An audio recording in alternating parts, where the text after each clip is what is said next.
Assalamualaikum warahmatullahi wabarakatuh. Pada kesempatan kali ini, izinkan saya, Dr. Adi Gunasiri Wicaksono, dari Prodi Bedah Saraf Departemen Bedah FKKMK UGM, akan menyampaikan rencana program dan kegiatan pembelajaran semester atau RPKPS mengenai topik neurovaskuler yang berjumlah 6 SKS ini. Jadi, topik neurovaskular ini merupakan topik wajib di semester 9 dengan beban 6 SKS. Jadi pada topik ini, residen akan mempelajari materi kuliah dari divisi neurovaskular yang meliputi kasus malformasi vaskular pada rego cerebral maupun spinal. Pada topik ini pula, residen akan melaksanakan journal reading, case discussion, perawatan pasien, operasi bimbingan dan operasi mandiri di rumah sakit dan laboratorium kateter guna mengaplikasikan teori dan menambah keterampilan di bidang bedah saraf. Nah, sebagai CPL atau capaian pembelajaran lulusan, ini ada beberapa hal yang menjadi capaian pembelajaran lulusan. Pada sesi ini adalah utamanya dapat mengenali tindakan pertolongan pada pasien dengan penyakit neurovaskuler, kemudian dapat mampu melakukan diagnosis ya, diagnosis maupun pengobatan medikamentosa pada kasus neurovaskuler di bidang bedah saraf, mampu melakukan tindakan operatif maupun mampu bekerja sama dengan bidang keahlian lain untuk menyelesaikan suatu tindakan operasi dan memberikan pelayanan kepada pasien. Nah, sebagai capaian pembelajaran mata kuliah, ini meliputi mengetahui mengenai anatomi dasar dan klinis dari neurovaskuler, mengetahui insidensi dan patofisiologi, diagnosis, mengetahui dan pelaksanaan manajemen konservatif, serta mengetahui indikasi operasi pada kelainan vaskuler, serta mengetahui prinsip-prinsip tindakan operatif kasus vaskuler. Sebagai dosen pengampu, ada 8 dosen pengampu pada materi ini, yaitu ada beliau Dr. Sudiarto, Dr. Endro Basuki, Dr. Wiryawan Subroto, Dr. Handoyo Pramusinto, Dr. Ahmad Andi Hartanto, Dr. Adi Guna Suryo Wicaksono, saya sendiri, Dr. Dian Prasetyo Wibisana, dan Dr. Habib Zahar Zaki Mutakin. Eh, untuk rencana pembelajaran mingguan, ini kita setiap pada minggu pertama adalah pengenalan stase, ini ada paparan mengenai slide dengan menggunakan PowerPoint, dan pada minggu-minggu selanjutnya adalah eh, penanganan mengenai setiap kasus yang ditemukan, baik melalui proses tadi itu, perawatan observasional, yaitu dengan mendiagnosis dan mengelola pasien dengan AVM maupun aneurisma. Kemudian juga dengan kita melakukan problem based learning dengan menggunakan kasus, yaitu pasien yang datang atau sedang dirawat tersebut. Kemudian juga pada kasus spontaneous ICH, cavernoma, dan juga pada kasus carotid cavernous fistal. Dan ini untuk tindakan mandiri ya, sampai dengan tindakan operatif mandiri untuk kasus-kasus ICH itu akan dibimbing oleh hampir semua eh, para staf pengajar, sedangkan untuk kasus-kasus operatif, kasus aneurisma, AVM, maupun diagnosis penggunaan laboratorium kateter itu akan bersama saya sendiri, yaitu Dr. Adi Guna Surya Wicaksono. Pada akhirnya, mahasiswa residen ini akan melakukan ujian tulis maupun ujian lisan sebagai bagian dari proses penilaian. Dan untuk materi penilaian ini, kita ada beberapa komponen penilaian, dimulai dari referat, journal reading, case discussion, poli dan bangsal, ujian operasi, ujian tulis, dan ujian lisan, di mana masing-masing memiliki presentasi yang berbeda, di mana dengan nilai presentasi yang paling tinggi adalah ujian operasi, disusul oleh ujian tulis, lalu ujian lisan. Sebagai data referensi adalah sebagai berikut. Ini yang sudah kita miliki di prodi kita untuk sebagai bahan ajar mahasiswa residen dalam menjalani stase neurovaskular atau modul neurovaskular ini. Sekian mengenai RPKPS yang sudah kami susun. Semoga dapat memberikan informasi yang cukup kepada halayak semua. Terima kasih. Oke, selamat siang rekan-rekan residen Prodi Bedah Saraf. Modul kita mengenai neurovaskular case ya, neurovaskular yaitu salah satunya adalah cavernoma indoleukin area dan bagaimana kita mengatasi hal tersebut ya. Selain objektif untuk ini adalah bahwa kita mengetahui mengenai apa basic anatomy dan clinical finding pada kasus karsinoma, juga kita bisa mengetahui dan juga perform conservative management pada kasus karsinoma dan bagaimana kita tahu dan berpraktek untuk memilih pasien mana yang melakukan indikasi dilakukan operasi pada karsinoma, terutama pada kasus area eloquent dan bagaimana eh, prinsip operasi pada kasus karsinoma di eloquent area. atau cerebral carcinoma merupakan suatu lesi hematoma vaskuler yang kadang muncul pada beberapa region yang spesifik seperti kortek motorik, talamus maupun brainstem. Gejala yang muncul pada kasus-kasus cerebral carcinoma biasanya adalah kejang, perdarahan intrakranial dan maupun progresif neuronal deficit yang paling sering gejalanya adalah kejang. Dan ini sering terjadi karena dikaitkan dengan adanya deposisi dari kadar besi yang nantinya akan meningkatkan pembentukan radikal bebas maupun lipid peroksidase. Ini ada suatu regium bahwa kavernoma itu sendiri bukan yang akan menghasilkan lompatan listrik, tetapi adalah area otak di sekitar dari benjolan tersebut yang mengalami likuifaksi atau pelunakan atau mengalami gliosis yang menjadi sumber kejang. Nah, bukti-bukti menunjukkan bahwa eh, manajemen untuk kasus kavernoma adalah dilakukan dengan medikasi, surgical prosedur ataupun surgery dan terutama dilakukan pada pasien-pasien dengan non area. Dan komplet reseksi sepanjang kita bisa membuang juga area perilesionalnya hemosideringnya itu akan dapat mengontrol gejala kejangnya secara sempurna. Akan tetapi eksisi sisi atau operasi pada area lokuain, area-area yang penting seperti pada korteks motorik, talamus, pons, maupun area-area yang penting lain seperti area bahasa dapat menghasilkan defisit neurologis yang berat. Ya, sehingga kita perlu memperhatikan atau menimbang mengenai manfaat operasi ini secara lebih apa ya, lebih detail dibandingkan dengan potensi negatifnya ya. Dan menjadi lebih berat lagi bahwa data ataupun bukti-bukti mengenai hal tersebut itu masih sangat rendah. Nah, ini ada beberapa bukti bahwa panduan ya dari ILAE mengenai pada kasus epilepsi ya, ILAE pada bahwa non-surgical management yang pada relevan dapat meningkatkan resiko perdarahan di masa yang akan datang. Jadi intinya bahwa walaupun kalau kita melakukan non-surgical management pada kasus kavernoma di relevan ada resiko perdarahan di masa yang akan datang. Tetapi pada sisi yang lain ya, pembedahan yang awal itu perlu dilakukan pada kasus-kasus yang high risk untuk terjadi perdarahan spontan atau low rate ya. Jadi kepatuhannya rendah terhadap obat anti epilepsi. Jadi entah dengan obat anti epilepsi masih tetap kejang ataupun dia tidak rutin minum obat anti kejang. Dan perlu diperhatikan bahwa indikasi pembedahan mungkin bisa berbeda antara individu yang satu dengan yang lain dan sangat dipengaruhi oleh umur, gender, lokasi lesinya, kemudian morfologi dari cerebral malformation-nya ya, dan juga keinginan dari pasien untuk menghentikan penggunaan obat anti kejangnya. Bukti yang lain, prosedur pembedahan ya untuk kavernoma yang lokasinya elokuan itu merupakan challenging issue ya, maupun isu yang menantang. Kalau di non elokuan area, saya yakin teman-teman sudah bisa melihat ya pada kasus ICH atau kasus yang lain bisa dikerjakan dengan resiko morbiditas yang sangat rendah. Tapi pada area lokuan, area yang penting, ini merupakan isu yang menantang ya. Dan konsep secara umum dan hampir bisa diaplikasikan terhadap kelainan lain ya, kelainan lain pada area lokuan bahwa kita harus memperhatikan atau memperkirakan atau mengutamakan mengenai fungsi neurologis yang esensial itu tersebut. Ya, jadi harus menimbang bahwa kalau kita melakukan operasi ini, fungsi neurologisnya bagaimana. Sedangkan pada kasus pembedahan epilepsi, komplit reseksi atau reseksi sempurna itu tidak hanya pada lamnya, tidak hanya pada benjolan atau lesinya, tetapi juga pada menghilangkan zona epileptiknya.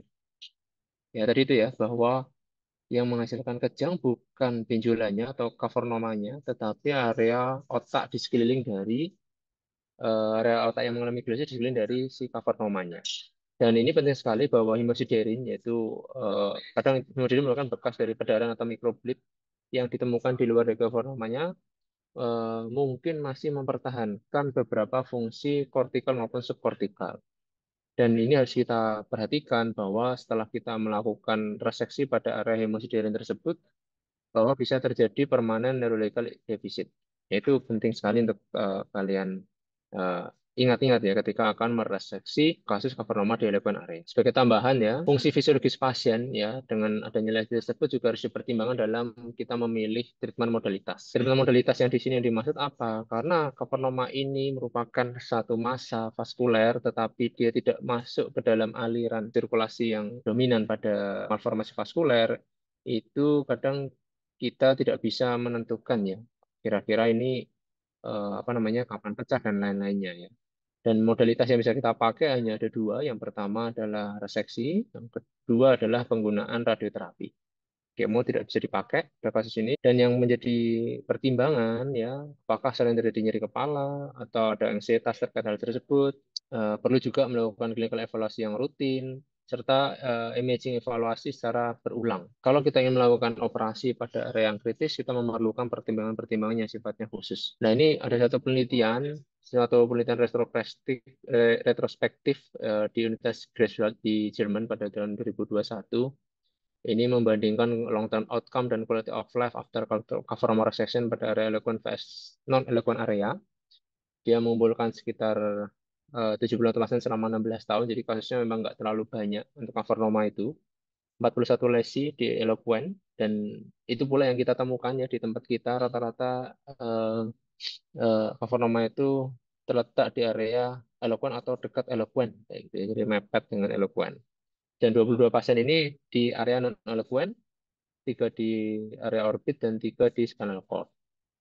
Dan ternyata perburukan pasca operasi dengan penilaian menggunakan modifier ranking scale terjadi di 19,5% kasus di eloquent group dan hanya 4,5% di non-eloquent group. Nah, ini yang perlu teman-teman ingat ya, bahwa kalau kita operasi di area eloquent ya konsekuensinya ada perburukan, dan ini ternyata lebih tinggi dibandingkan area non-eloquent. Dan tetapi ini yang menarik juga, bahwa setelah follow up selama 6,5 tahun, eh, terdapat perbaikan ya, perbaikan status neurologis dari yang 19,5% itu 85%, 85,4% itu mengalami perbaikan. Ya, jadi sedangkan pada non eloquent 100% semua mengalami perbaikan ya, defisit neurologis dari pasca operasinya. Data yang lain ini data pada multi-center ya, pada grup European Low Grade Glioma Network. Jadi sebenarnya hasilnya dia grup low grade glioma, tetapi ikut penelitian untuk mengenai kavernoma juga. Ini ada 217 kasus yang mereka temukan dan yang terletak di dalam atau dekat terhadap eloquent area, tetapi tidak termasuk area brainstem. Jadi terdapat peningkatan ya fungsional independen. Jadi kemampuan fungsional yang secara mandiri pasca operasi yaitu 95,2% pasca op dibandingkan 89,2% pre-op. Dan lebih sedikit pasien yang tidak akan kembali bekerja. Maksudnya gini, yang awalnya mungkin nggak bekerja, ternyata kalau yang dioperasi itu dia lebih banyak yang akhirnya bisa kembali ikut bekerja. Dan terjadi peningkatan kemampuan untuk mengontrol kejangnya, ya, epilepsinya, dibanding yang operasi jauh lebih terkontrol dibandingkan yang pre-op.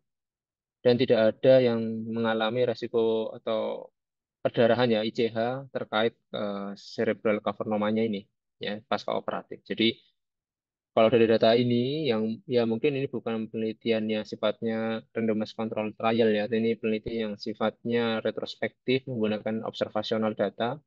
Ini menunjukkan bahwa ya operasi atau reseksi untuk area yang eloquent maupun dekat dengan eloquent itu masih cukup aman dan memberikan benefit yang cukup, tentu dengan apa namanya pertimbangan-pertimbangan khusus tadi yang sudah disebutkan di awal.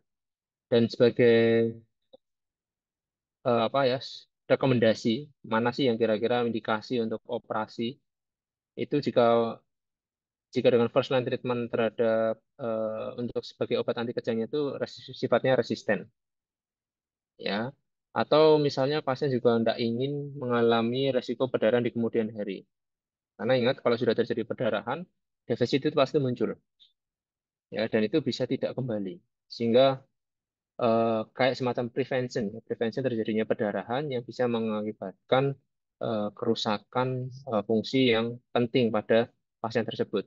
Nah, ini harus kita timbang-timbang ya. Yang itu yang harus kita timbang dengan pasien ekspektasinya. Ini yang penting sekali harus kita sampaikan. Dan sebagai pelengkap ya, bukan pelengkap sih sebetulnya sebagai senjata kita untuk melakukan operasi, termasuk peralatan interoperatif, sampai sekarang belum ada regulasi yang jelas dan maupun khusus untuk penggunaannya.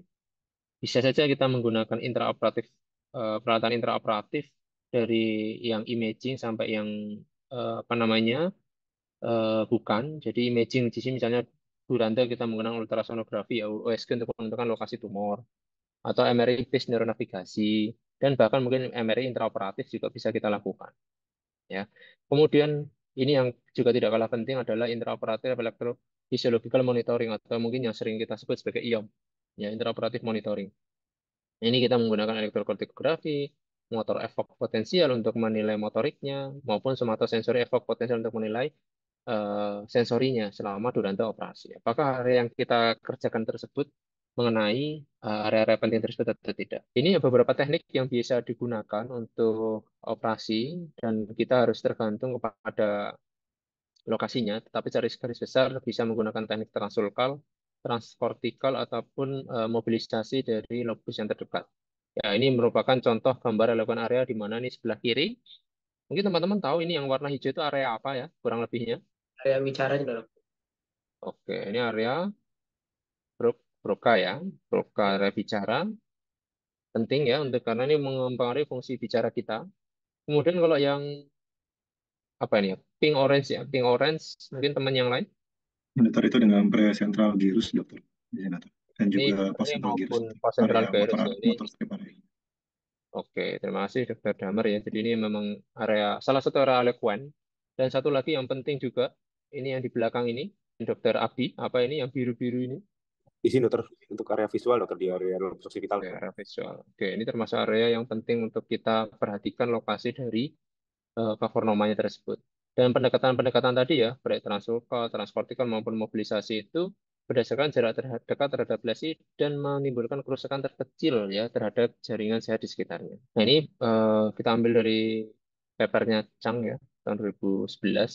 Ini ada yang ini sentral sulcus ini ternyata di bawah virus motorik, ini di bawah virus sensorik. Ada yang masuk melalui transulkal, melalui presentral masuk, ada yang transkortikal oblik premotor masuk gitu ya atau melakukan translokal melalui posteral dari pos sentralnya ya dari virus pos sentral masuk untuk mencapai si eh, lesinya tersebut ya. Dan pemilihan mau translokal ataupun transkortikal sekali lagi tergantung dari lokasi lesi dan relasinya dengan lesi yang lain ya. Dan lesinya semakin dalam jika kita ingin menjangkaunya akan lebih safe jika menggunakan neuronavigasi baik yang frameless maupun yang menggunakan frame ya. Oke, dan hati-hati sekali ketika kalian membuka sulkal karena biasanya ada arteri maupun vena kortikal yang dia keluar dari sulkal tersebut dan bisa mengalami cedera selama kalian melakukan diseksi. Kita juga sudah pernah ya melakukan dan ini sebagai contoh kasus yang pernah kita lakukan adalah ada laki-laki 15 tahun dengan riwayat kejang GTJ dan nyeri kepala. Ini merupakan gambaran khas dari suatu MRI dari pasien dengan kavernoma, yaitu gambaran ada yang bilang mulberry, ada yang bilang blueberry, ada yang bilang honeycomb ya. Jadi itu merupakan gambaran-gambaran khas dari suatu kavernoma dengan mungkin ada hemosiderin di sekelilingnya.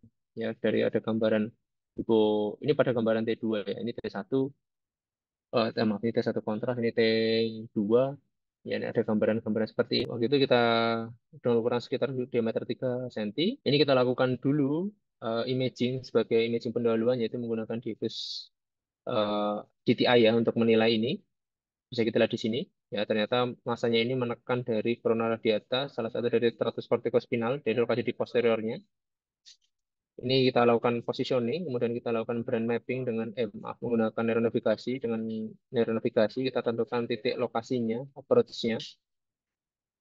Kemudian kita tentukan setelah buka dura, kita bisa tentukan dengan neuronavigasi, titik kita masuk, kita melakukan approach transulcal, bisa menjangkau dari tumor dan kita bisa ambil removal secara total.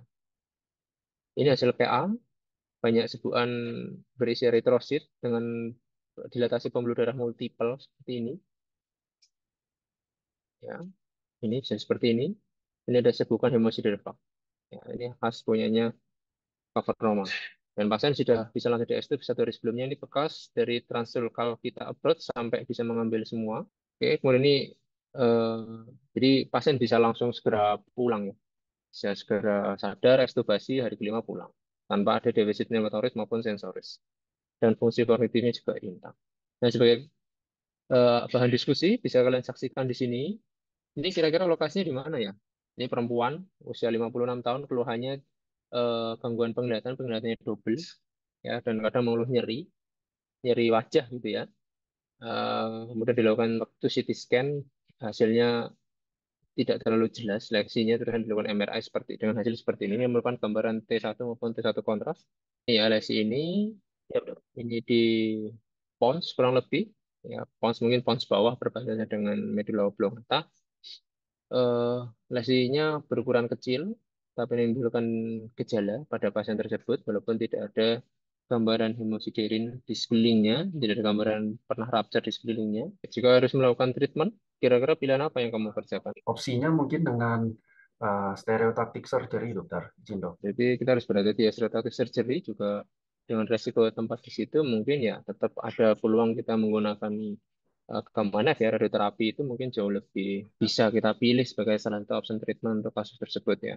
Karena Oh, stereotactic dokter. biopsi untuk lesi yang di brainstem seperti itu pun mungkin tidak mudah ya untuk menjangkau sampai ke sana juga. Pada DSA harus diingat kita membedakan ini dengan AVM adalah pada DSA kita tidak akan menemukan adanya aliran menuju kavernoma-nya. Sebagai kesimpulan bahwa pembedahan pada kasus kavernoma pada area relevan merupakan suatu proses yang menantang dan sampai sekarang hanya sedikit bukti yang dengan kualitas baik mengenai bagaimana cara untuk melakukan memanage ya pembedah memanage cover nama pada area alokuan secara pembedahan dan setiap decision untuk melakukan pembedahan memerlukan pertimbangan yang cukup cukup apa teliti ya untuk menimbang antara untung dan rugi dari tindakan operasi tersebut.